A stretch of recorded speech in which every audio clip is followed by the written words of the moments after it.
This is Locked On Sports Atlanta, and it's time for the Atlanta Baseball Party, only on Locked On Podcast Network. Your team every day.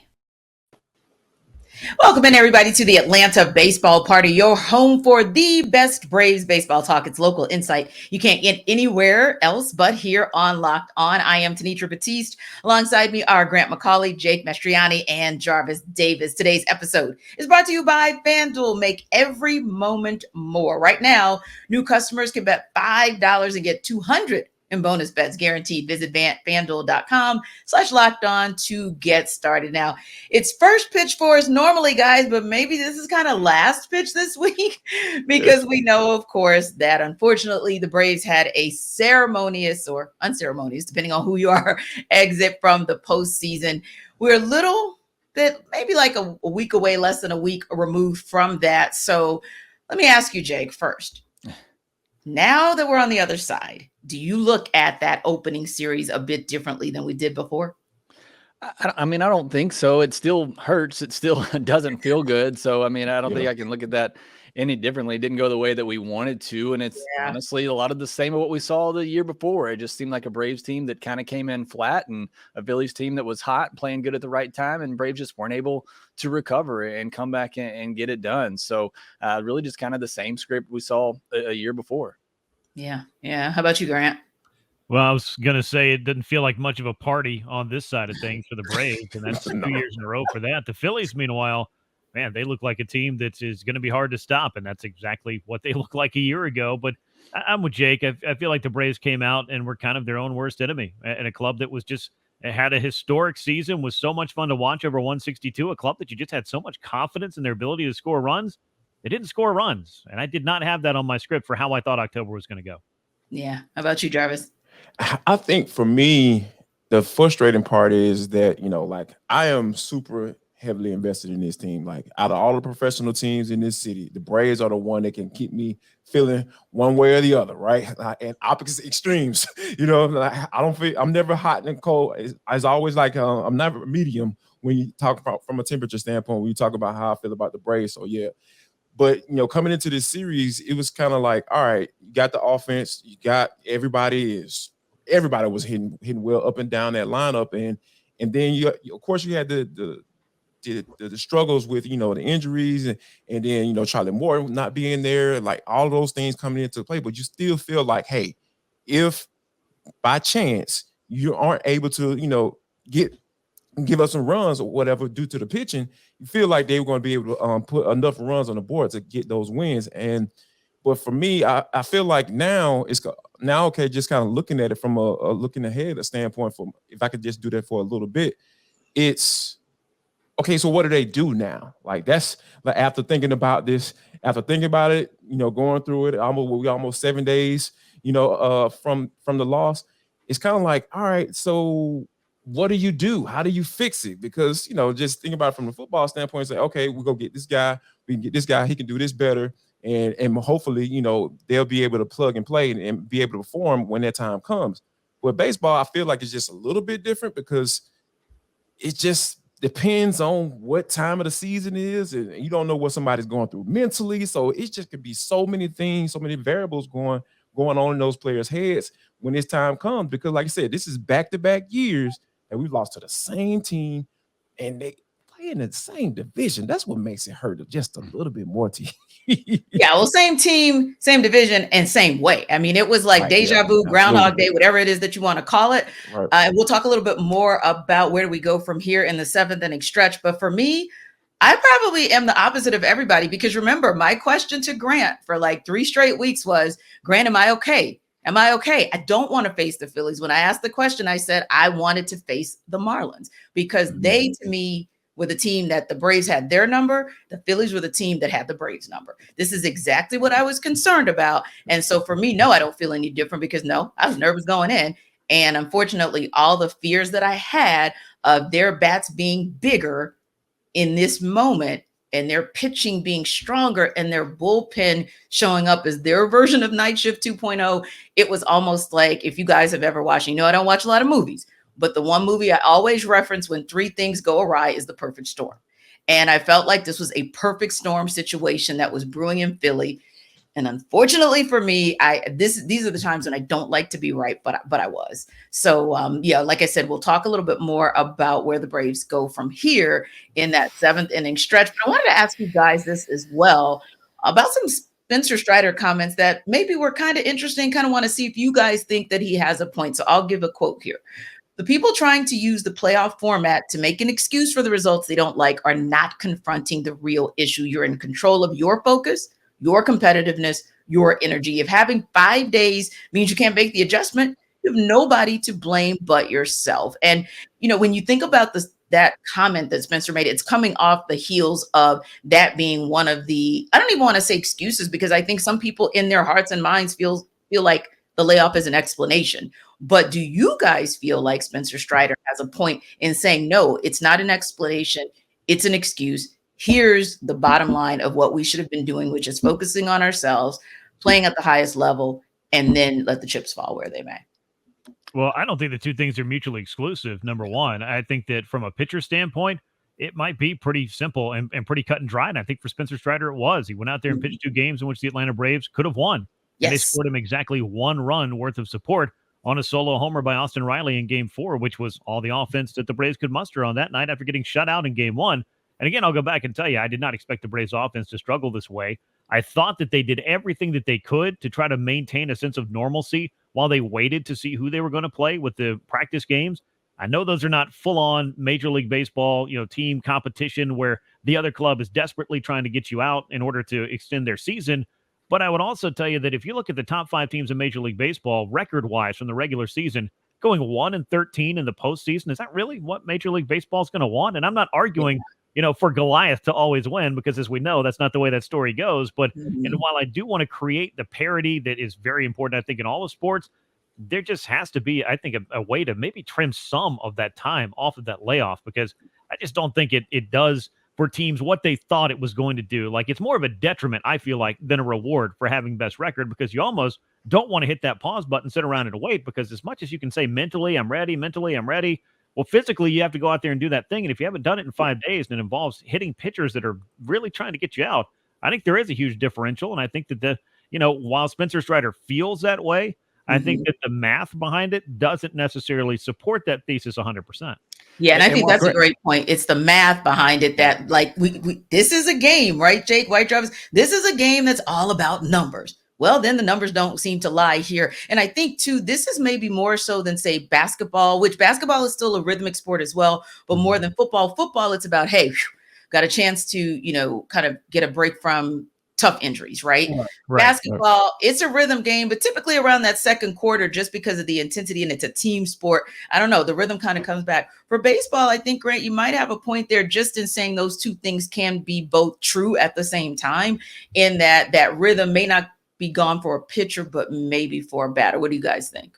Yeah, that's the point I was going to make. It's a little easier to say for Spencer Strider as a pitcher. That rest is good for pitching, and that's your advantage, is having that seat, is to set up your pitching and to give them rest. Most hitters that you hear talk about this, they don't like the layout because it does mess up their timing. So the whole issue with the timing and the off days, it's more about hitting and them not being prepared going in, after that big layoff. I mean, Freddie Freeman and Mookie Betts go 1 for 21 in their series with the Dodgers. I mean, there's going back to math, there's numbers you can look at here to support that it's not been good for offenses. I get the Astros are the one team that have figured it out. All props to them, but everybody else so far has not really been able to figure this out. And you talk about, Grant said, I don't really think it's much of an advantage for these teams with the bye. You look at these wild card teams. Yes, you go into that wild card series, you can have a couple of bad games and be bounced early, but you win that and you go into the next series, you're already in that postseason atmosphere. You're already up to facing that live pitch, and that's an advantage for those hitters coming into that series.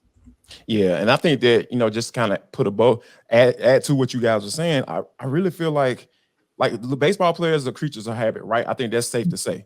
You're talking about 162 games. They're used to playing 5 games in 4 days, or playing, going on the road for 7 straight days, and all of this stuff. It's just these guys are so routine, and for you to take a 5-day break, I just think that's not real baseball, in my opinion, because it's just like when you're sitting there, being there playing games, going through the season like you are, and then all of a sudden you just stops and you try to simulate that, it doesn't work. It doesn't work. It's not gonna work out for you, because at the end of the day, baseball is partly mental. I think that mental aspect of baseball is very, very key for those guys that have success. And when you talk about going from regular season mode to playoff mode, that's a big transition. For you have to take 5 days off and try to figure out how to simulate that and get into that mode. It's just hard. It's just really hard. And I think that Snit tried to get those guys into that situation versus last year. He tried to make some necessary moves, but it just didn't quite work out. And I think that, Major League Baseball needs to take a look at it. And I think they will, because the other numbers that don't lie and the numbers that speak are dollars. And when you look at the viewership that has progressively gone down, according to the research that I did, starting off with that wild card round, which probably took the biggest hit of 18%. And now we're just kind of looking to see from the divisional round, it took a hit as well, double digits. But now to kind of see where we are with the championship series, I suspect that because we're also talking about franchises who parted ways out of this postseason that are some of the most visible and some of the most lucrative franchises. And sometimes that makes more sense to Major League Baseball or to the deciding the people in charge, if you will, those owners and also the presidents of these respective leagues. Sometimes that makes the final decision for them. But going back to just the Braves, we're going to go deep and dive a little bit more into what this all means with the crew in just a minute. But first, Jarvis is going to tell us about how we can take advantage of FanDuel. Folks, let me tell you about FanDuel. It is the #1 sports book in America. And also, it is October time, guys, minus the Braves. We talked about it, so I don't want to get into it. I don't want to get emotional and stuff like that. But so, yeah, I need you to make your postseason debut with FanDuel. Join FanDuel today, and you'll get started with $200 in bonus bets guaranteed when you place just a $5 bet. That's all you have to do. Drop $5 on that doggone bet, and you're going to get 200 in bonus bets. What are bonus bets, Jarvis? Bonus bets are things that you can use to bet on the over-unders, the plus and minus, all of those things. You can bet on everything from strikeouts to home runs, who will win the game. All of that stuff is right there for you, right there on FanDuel. So head on over to FanDuel.com/lockedon right now. Yes, right now. Go over there right now. Listen to the episode first. Do that first. But now, after you finish this episode, go to FanDuel.com/lockedon and step up to the plate this postseason with $200 in bonus bets. That's guaranteed. All you got to do is drop $5. So what are you waiting on, folks? I'm telling you, this is the great deal that you need to take advantage of right now. So make every moment more with FanDuel, the official sportsbook betting partner of Major League Baseball. All right, guys, let's take a little bit more of a deep dive, particularly of what was going on, not so much on the field, but off the field, particularly in the dugout, because Brian Snitker, who it's almost like with him, he gets the highest of high praise and the lowest of low praise. And I know it probably seems like, okay, well, that's what it is with every manager or every coach. But sometimes I just feel like Snit takes big L's, maybe even more so than he takes big W's when the Braves are doing well, right? I don't know if he gets as much credit as he gets criticized. That said, part of the reason that some people, media and pundits alike, were saying that the Braves took an L in this series was because of decisions that Brian Snitker made. Everything from the changing of the order for a game, not taking Bryce Elder out at the proper time. Those are just two of kind of sort of the glaring examples that some give as to why it may have been Brian Snitker's coaching that may have cost the Braves this series. But when you look at that in LDS overall, do you feel like that's not just one, guys, but is that even one of the top 3 reasons that the Braves did not make it to the next round? Yeah, can Brian Snitker hit? Can he bat for these guys? I mean, I don't know what more you were expecting from Brian Snitker in this series. You want to chalk up the game 3 mismanagement to him? Sure. And as me and Grant talked about, it may be the difference in losing 10-2 and 5-2. He was dealt a bad hand in that game to begin with. So other people want to blame the game 1 lineup. I can't get behind that narrative at all. And if you want to get frank with it, that decision's probably not coming from Brian Snitker to begin with. So I don't get the criticism for Snitker in this NLDS. I don't know what you would have wanted him to do differently. This lineup is not a lineup you're really going to do a lot of mixing and matching with. Bottom line, this offense just didn't show up, and there's nothing Snitker can do about that. Yeah, I agree with that completely. And the big thing I would say about that lineup was the Braves were looking at a guy in which they weren't really having a lot of luck against, in Ranger Suarez, for whatever reason in the postseason. And it played out that way again. But you try to get Austin Riley more at bats. Well, if I'm going through the math and looking at it, Austin Riley's about the only guy who hit in this series. So I don't mind him batting second against Ranger Suarez if that's what they needed to try out in game one. They still had Riley and Acuna up there with the bases loaded. Both of those guys struck out. That was one of the big missed opportunities in game one. And they had a couple of other chances with the right guys up there. And if you want to chalk that up to the layoff, that's fine. But as Jake just said, this lineup had its opportunities and it did not hit. And at the end of the day, whether Bryce Elder comes out before he faces Bryce Harper or after he gives up that home run, I don't really think it makes a difference if Atlanta's only going to be able to score 2 runs, because as we've all learned over the last couple of Octobers, and as the Diamondbacks are finding out firsthand right now, the Philadelphia Phillies they can score a bunch of runs. If you don't do that, you're not going to win a series against them. And that's just the simple truth of it all. Yeah. For me, though, I mean, I'm not going to put this whole series on Snitker, but I just think the thing that really stood out to me was Rob Thompson and how he managed his team and how he made certain moves and had the foresight to kind of remove Ranger Suarez from the game and go to that bullpen that he was able to lean on throughout this entire series. And for me, I really feel like Rob Thompson just outshined Brian Snitker. But like I said, I'm not saying that, it's a matter of putting all of the blame on him. But I think that if Rob Thompson was making the necessary moves, having the foresight to know, hey, I know my guys, I know how my guys are pitching, Bryce Elder, hey, I don't need to let him go up against a guy like Bryce Harper in that particular moment. Yeah, if he can make that move, that's cool. He needs to make that move. But like you said, if you like Jake said though, if the game ends up in 5-2 versus 10-2, I just want to have that feeling that, hey, I know that my manager is going to make the necessary moves that need to be made and have the foresight to see something coming down the road. And I think that's pretty fair, and because Rob Thompson, he did it time and time again throughout this entire series. Yeah, Rob Thompson, though, I will say this, got to manage with the lead for the majority of this series. And there's a big difference in that. Yep. And I do agree with you. And of course, about game 3, I mean, there's no moral victories in a loss in the postseason. They're all going to hurt to varying degrees. But, again, if the team's not going to score, that's going to be a big problem. But I would play the matchups. I would have gone to Brad Hand. I've second and third guessed a lot of different things that didn't work out. I've also called for changes that didn't go the way that I thought they would. I mean, it's a hard job. I will say that for a big league manager. But Rob Thompson, I mean, he honestly, had things lined up exactly how he wanted it to. And like we talked about, didn't happen for Brian Snitker. What did happen for Rob Thompson? His players came through, and that is how the game is won and lost. It's easy to manage when you guys are hitting bombs like right. Right. And it made me kind of think of 2 questions, though, and kind of want to dig into the minds of the experts.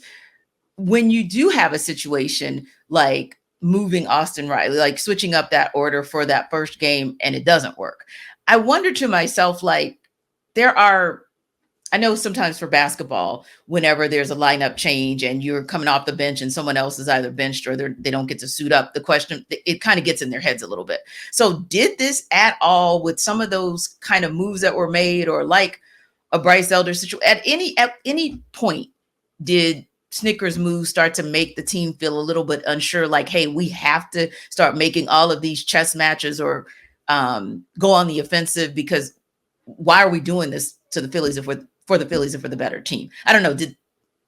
I get what you're saying. And I would say for the lineup, it doesn't make as big a difference. And I would say on the Bryce Elder part of it, and Snit said it afterwards, he just had this feeling that it was one ground ball away from maybe getting out of that inning. And it didn't happen that way. And he's trying to, I think, manage for the confidence of his player and for belief in that player. Now, is that something you can do over 162? Yes. Is it something you can afford to do in the postseason and get sentimental about it? Probably not, but I understand why he did it. But I would say, again, for the lineup, and Jake, I don't know if you feel any differently about this, the Braves had their best 6 hitters stacked 1 through 6 in that lineup. They were trying to get their best hitters up there. They just changed a couple of the order of those hitters. I don't really think it was that big of a deal. And unfortunately, it's the game after the layoff. So we might be getting back into a discussion we've already had. Yeah, I've talked about it before. I don't think it was that big of a deal. And you go back and watch that game, the decision they made to stack those righties to the top were because of all those lefties that the Phillies had. Not just Ranger Suarez, but Alvarez, Soto, Strom coming out of the bullpen. And it set up Ozuna and Albies to get at bats late in the game against the lefties. And you had an unfortunate line out by Ozuna that should have split a gap, but Trey Turner caught it. And then you had the double play ball off Albies' bat. That was just a tremendous play in a big spot that would have scored at least one run. So even the lineup construction, people want to complain about it. It was designed to do exactly what it did in that game. And it set up some righty hitters to get some good at bats in clutch situations against lefty pitchers. Unfortunately, just some good plays by the Phillies, some bad luck for the Braves. Yeah. And then too, I think when each one of them kind of goes back and says, hey, what could I have done differently? Or what could I have done better? And listen, this is not an indictment on Michael Harris II, very young, but he may look and say, hey, if I had to give some of those at bats back, I would be more patient because there were opportunities there. And I think that's kind of the biggest thing. Everybody in this series, just about with the exception of maybe Austin Riley, has to sit down in the offseason and say, what did I do to contribute to my team? Not just parting ways in the post ways, the way that they did against who they did. So yeah, I think a lot of soul searching started immediately after that game and will continue in this offseason. And speaking of soul searching, there may be some soul searching Alex Anthopoulos has to do as well, because he's got to decide what he wants to do with this 2024 roster to get them back into the postseason and make sure that they can be even more powerful in contending for a World Series. But before we go to the 7th inning stretch, Jarvis is going to tell us a little bit about one of our favorite brands, which is Bird Dogs. You might be able to talk to him a little bit more about this with subtext. Folks, Jarvis Davis here for Bird Dogs. Birddogs.com/lockedonmlb. Birddogs.com/lockedonmlb. That is the website that you need to go to. Now I'm about to tell you why. Bird Dogs make you look good, folks. I'm telling you, they are big man approved. I wore the Bird Dogs for the first time out to practice. One time I was going to cover a Falcons practice. Oh my God. You're talking about so comfortable, so cool. I got so many compliments. Everybody was like, yeah, man, look at that big man with them Bird Dogs on. Yeah, how you know I got Bird Dogs on? I rock them too. I'm telling you, they're so popular. You need to get them right now. How about that? Yeah, so finish listening to the episode first. I promise you. Don't do that. Don't do that now. Don't leave me. Bird Dogs are the functional people for any occasion, whether you're going to go play golf, you're going on a date, you're going to an evening night out, you're going to the pool, you're going to work out and lounge. Jarvis, how can I go to the pool in them? They got the little wicker slight situation that's form-fitting. They got your little thighs out and all that stuff. I'm telling you, man, you need to go to birddogs.com/MLB right now. They're not like khaki shorts either. Like, you know how they're all crusty and rusty and all that stuff. Yeah, how can khakis be rusty? Yeah, go put on those khakis and you'll find out exactly what I'm talking about. But now, the smart people, I need you to go to birddogs.com/lockedonmlb, and that's birddogs.com/lockedonmlb. Enter the code lockedonmlb, and you're going to get a free water bottle at checkout. I'm telling you guys, this is the absolutely most amazing product that you can actually get with. You don't want to take these bad boys off. I promise you. All right, guys, it's the thing that we did not want to do this soon, but here we are. And that is looking ahead to the 2024 offseason for Alex Anthopoulos. And Grant, I am going to tell you, I couldn't catch you yesterday, but I was like, they stole my thunder because, of course, you were on at my other job with the morning shift and they were asking you to do a little bit of rapid fire. And I was like, it's my question for my guy on today. So I'm going to go back to it, but I want Jake and Jarvis to chime in as well. And this is going to be a yes or no, but if you want to give a little bit of a rationale for why, then let's talk about it. So first, I want to talk about the roster that is in place and then want to circle back to hear from you guys on where you think Alex Anthopoulos might go to make additions. That said, let's go for the obvious. Marcell Ozuna, Grant. Stays, goes, why? Stays. No reason to change that portion of the lineup. It worked out just fine. Hopefully he can do it again next year. Jarvis? I think I think Marcell Ozuna is the guy that you continue to roll with because, like you said, you got so much value for him in his contract this year. So yeah, I don't see any real issue with him sticking around. Jay. Yeah, I think you got to stay. It's the last year of the deal, and certainly, we wouldn't trade one of the guys who was one of the best hitters, from April on last year. All right, Jake, back to you. Looking at, and I know this was really disappointing for everybody as well, because it makes you feel like, gosh, what could have been if Charlie Morton would have been available? That said, does Charlie Morton come back to this roster next year? I think it's up to Charlie more than it's up to the Braves. I think so But too. I think if it's up to the Braves, I think I still bring him back. I mean, you need some depth in that rotation. So I think if it's up to the Braves, I would bring him back. What about you, JD? For me, regardless of whether they bring him back, I had to say with a caveat, if he wants to come back, yes, bring him back. But I think that comes with a caveat. I think that they need to go out and get a frontline starter, regardless of whether he comes back or not, because what can't happen is you depending on a guy who's 40 years old. Granted, he's had an excellent career. They got more than their money's worth in 2021 on that World Series run. But I think now you have to get somebody that for a fact that has a history of being healthy once postseason time comes. Grant, does Uncle Charlie come back next year on this roster? If he's willing to pitch, the Braves are going to bring him back. They still need to get another starting pitcher beyond that to keep this as a rapid fire as I can. Thank you very much. All right, next up, I'm going to ask you guys for the surprise. Wow, didn't think they would let that guy go. All right, Jarvis, who's the surprise on this roster where Alex Anthopoulos and company say, hey, thank you for your service? I probably think it's Eddie Rosario. I think I would go with Eddie Rosario because I think that when you look at what he's been able to do and not do, and then the whole platoon situation, I think they want to get like more of a permanent guy who you can just plug in the lineup each and every day. So I would say Eddie Rosario. Jake?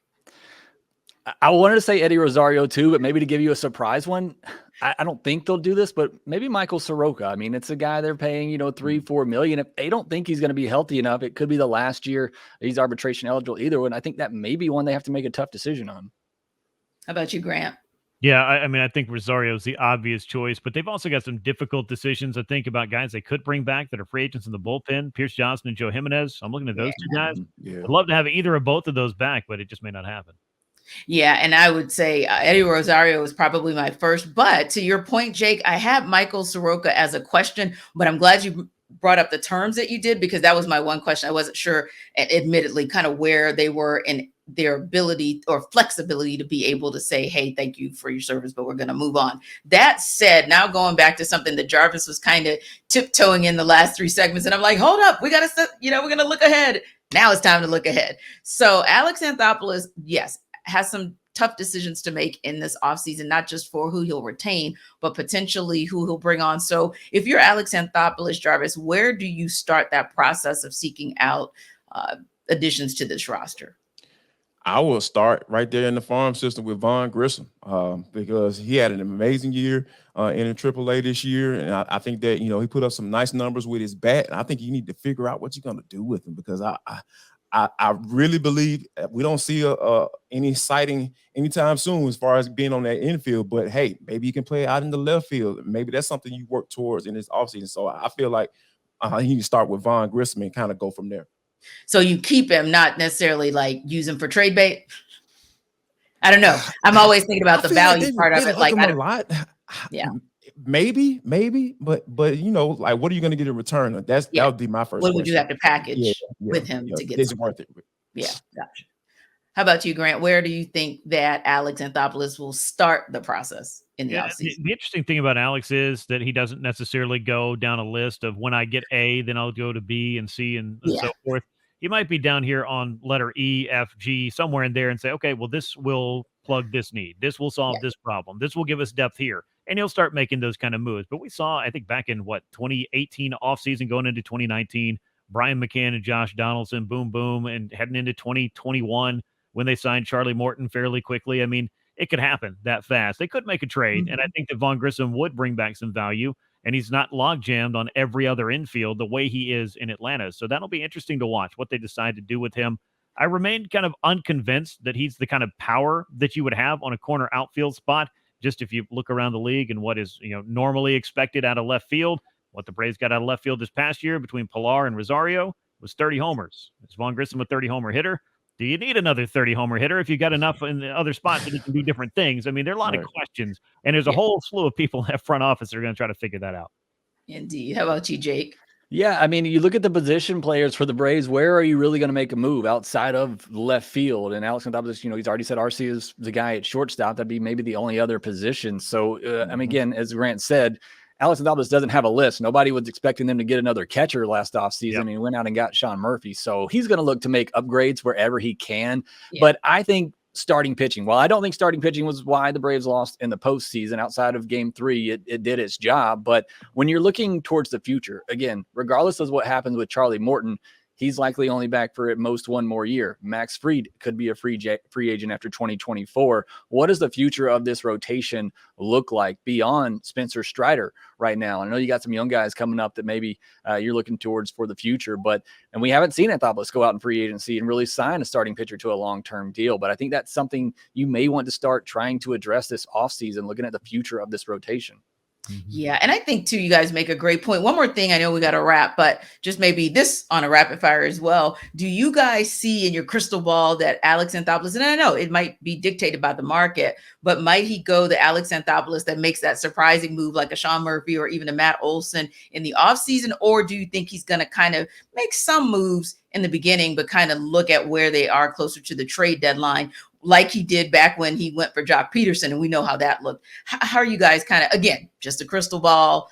We never know because the market might dictate. Yeah, as I said on 92.9 The Game this week, a World Series contender cannot go into the spring training session and not have some clarity in the starting rotation. So I'm with Jake. You got to address that. You just have to. Yeah.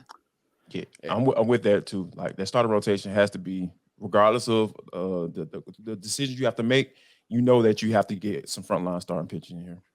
And the bullpen too, you're losing a lot of guys out of this bullpen as well, some high leverage guys. So that's something that has to be addressed. And kind of to your question, the way Alex Anthopoulos has kind of worked in the past, he'll come out aggressive sometimes early in spring training and then, or in the offseason, and then he may wait a while and see what kind of falls into his lap late. So that's typically kind of the way that he's worked since taking over GM of the Braves.